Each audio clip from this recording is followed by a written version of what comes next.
A Bíblia Nossa de Cada Dia está começando agora e você é muito bem-vindo para nós meditarmos em mais um capítulo da Palavra do Senhor.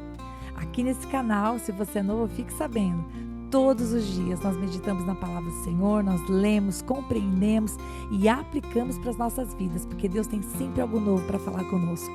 Vamos começar?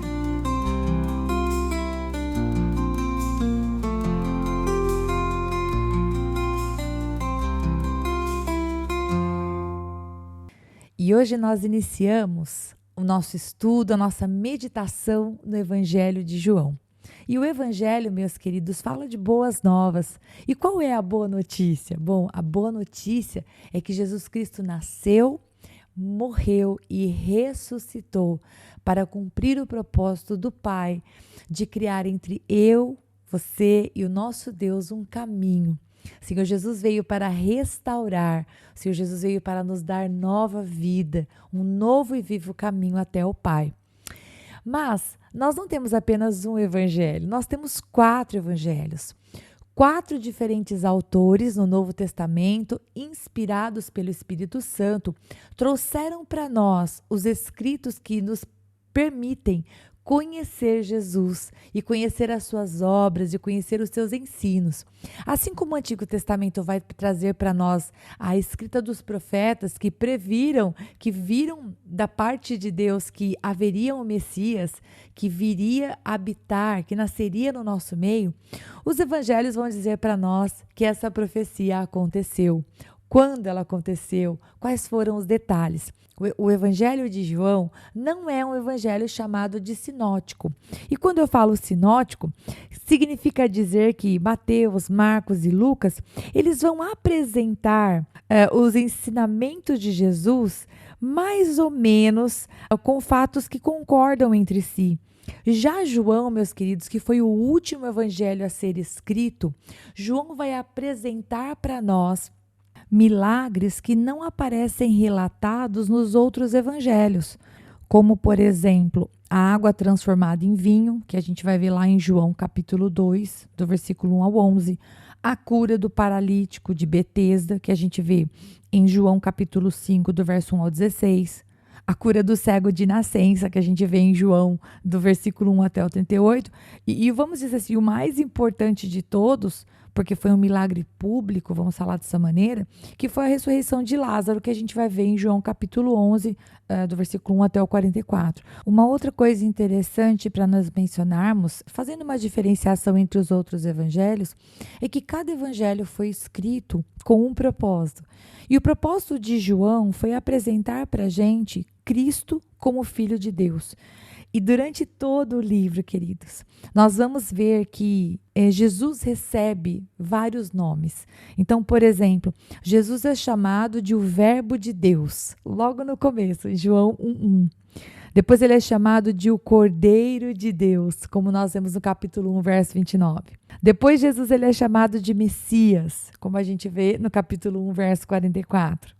Depois ele é chamado de Filho de Deus e o Rei de Israel, no capítulo 1, versículo 49. Depois ele é chamado de o Salvador do mundo, no capítulo 4, versículo 42. E por fim, ele é chamado de Senhor e de Deus, no capítulo 20, versículo 28. Então nós observamos que João, durante toda a escrita do seu evangelho, ele não dá ênfase, por exemplo, na genealogia, na infância, e em alguns detalhes que a gente pode encontrar em outros evangelhos. João, ele vai trabalhar, ele vai mencionar situações e vivências de Jesus Cristo para provar que ele era Deus. E que não apenas ele foi um homem que andou entre nós, mas que estava desde o princípio. E agora sim eu vou falar sobre a autoria, porque você pode pensar assim, poxa Rita, você já começou falando que quem escreveu foi João. Sim, porque honestamente, depois de ler tantos autores e especulações e alguns escritos antigos, e Eusébio e esse e aquele, eu fico pensando, Deus, para mim, eu acho que eu nem vou me perder nessa discussão, eu já vou dizer logo que eu acredito que seja João. Porque quando você lê o Evangelho de João, você indubitavelmente pensa, foi uma pessoa que esteve muito perto de Jesus, que escreveu tudo que vai ser relatado no Evangelho. Claro, eu vou dar para vocês algumas referências, eu sempre gosto de dar referências para que, se você estiver costurando, correndo, caminhando, treinando, você não está com a tua Bíblia aberta. Mas caso você esteja, você possa, por exemplo, anotar as referências ou checar o que eu estou falando. Por exemplo, o Evangelho de João, ele vai mencionar, né, o discípulo a quem Jesus amava, que é o discípulo que reclinou a sua cabeça, né, sobre o peito de Jesus, que foi o discípulo que esteve até o final, o discípulo que esteve na crucificação, o discípulo que cuidou da mãe de Jesus. Bom, de quem está sendo falado? Quem é essa pessoa? É o próprio João. E eu vou falar para você algumas referências aqui e você pode anotar, tá bom? João 13, 23. João 21, versos 7, 20, 24. João capítulo 19, verso 26. João 18, verso 15 e 16. E João 20, verso 2. E eu peço desculpas, porque nos meus estudos aqui eu anotei fora de ordem, né? Não estão ordenados. E esse João era quem? Gente, João, filho de Zebedeu e de Salomé. Você pode conferir isso lá num outro evangelho, que é Mateus capítulo 4, versículo 21. E João, se você conhece, se você já leu os evangelhos, eu vou te fazer lembrar, mas se você está chegando aqui, está começando a pensar em evangelho agora, deixa eu te explicar. João, ele era um dos discípulos mais próximos de Jesus. João esteve com Jesus em situações que os outros não estiveram. Por exemplo, na transfiguração, João estava lá. Na ressurreição da filha de Jairo e também no jardim do Getsêmani. Então, João estava perto de Jesus, assim como Pedro e Tiago. Vale dizer que ele e o seu irmão Tiago receberam o apelido de filhos do trovão, como a gente pode ver lá em Marcos 3,17. E para finalizar, acho que o que é importante falar a respeito de João é que mesmo após a morte e ressurreição de Jesus, João ainda teve um papel muito importante na igreja. Inclusive, Gálatas 2:9 vai dizer que João, Pedro e Tiago, irmão de Jesus, eles eram reputados por colunas. Eles eram muito importantes na igreja primitiva. E você pode ver também outras referências como Atos 3:1 e Atos 8:14. E depois ele vai para Éfeso, nós não sabemos qual é a razão.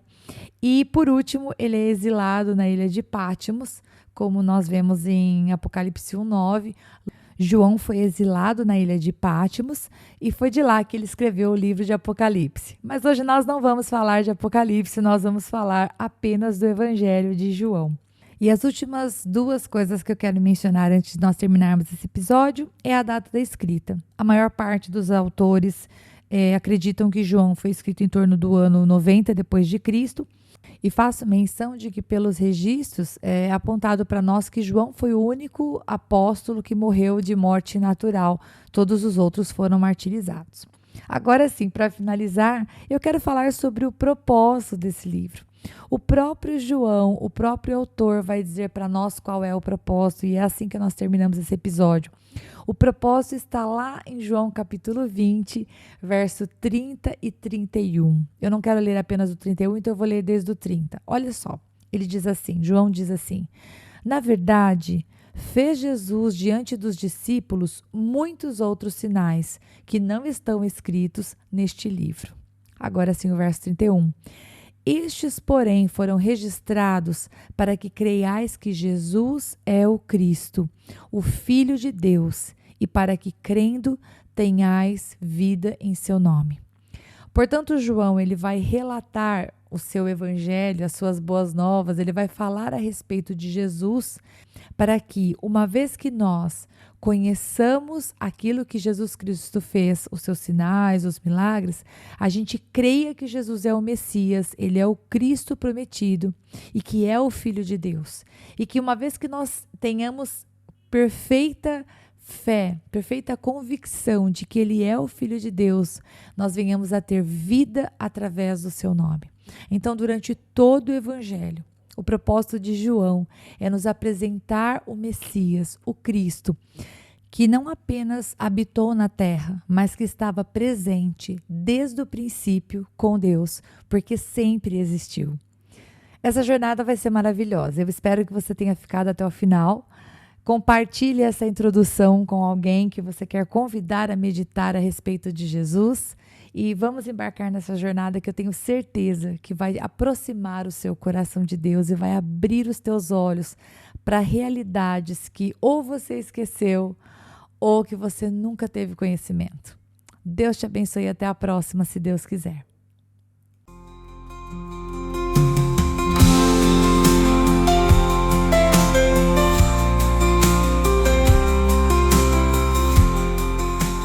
E se você ficou até agora, não vai embora não. Agora é hora de você curtir, comentar, compartilhar esta palavra, porque se ela abençoou você, ela pode abençoar outra pessoa também. E lógico, se inscreva no canal, ative o sininho, assim você não perde os próximos episódios. Deus te abençoe e até lá!